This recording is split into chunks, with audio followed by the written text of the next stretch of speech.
1 वाटी मखाने, अर्धा वाटी डेसिकेटेड कोकोनट, अर्धा वाटी काजू, अर्धा वाटी बदाम, पाव वाटी मगजबी, पाव वाटी पिस्ते, अर्धा वाटी डिंक, अर्धा वाटी साजूक तूप.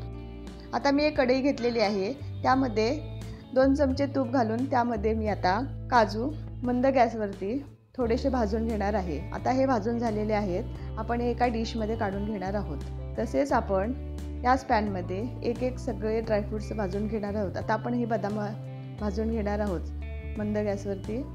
हे पण भाजून झालेले आहेत, ते पण मी डिशमध्ये काढून घेते. भाजून घेतल्यामुळे मग अशी चव लागते. तसेच मी आता मगजबी भाजून घेते. मखाणेही मंद गॅसवरती खरपूस भाजून घेतलेले आहेत. तसेच पिस्तेही थोडंसं तूप घालून तेही मी भाजून घेते. थोडेसे खमंग भाजून घ्यायचे.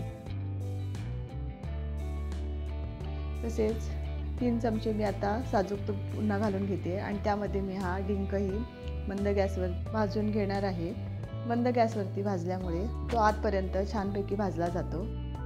तसेच आतमध्ये चिकट वगैरे राहत नाही, नाहीतर कच्चा राहिला तर तो दातांमध्ये अडकला जातो.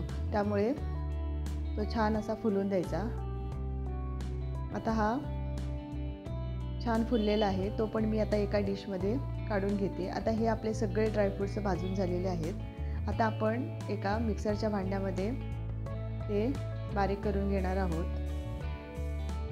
तेही बारीक झालेले आहेत. असे जाडसर करून घ्यायचे आहेत, खूप बारीक करून घ्यायचं नाही आहेत. तसे थोडेसे तुकडे राहिलेले आहेत, ते मी परत मिक्सरच्या भांड्यामध्ये पुन्हा बारीक करून घेतेच. त्याचबरोबर मखाणेही आपण बारीक करून घेणार आहोत. तेही आता बारीक झालेले आहेत.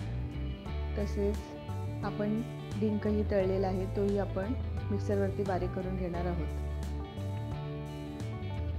तोही आता झालेला आहे. आता त्याच्यामध्ये डेसिकेटेड खोबरं घातलं की बरोबर हे 1 वाटी मिश्रण तयार होऊन जातं. आता हे मी मोजून घेतलेलं आहे.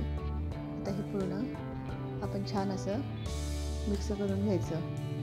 आता सगळे ड्रायफ्रूट्स आणि कोकोनट सर्व आपण हे छान मिक्स करून घेतलेलं आहे. आता आपण पाक करायला ठेवणार आहोत. त्यासाठी आपण ज्या वाटीने ड्रायफ्रूट्स घेतलेले आहेत त्याच वाटीने मोजून आपण साखर घेतलेली आहे. ही साखर 1 वाटी घेतलेली आहे. आता आपण एका डिशला 1 चमचा तूप लावून घेणार आहोत. त्यामुळे वड्या खाली चिकटणार नाहीत, कारण पटकन वड्या झाल्याच्या नंतर लगेचच ओतायला लागतात, नाहीतर ते लगेच घट्ट होतं.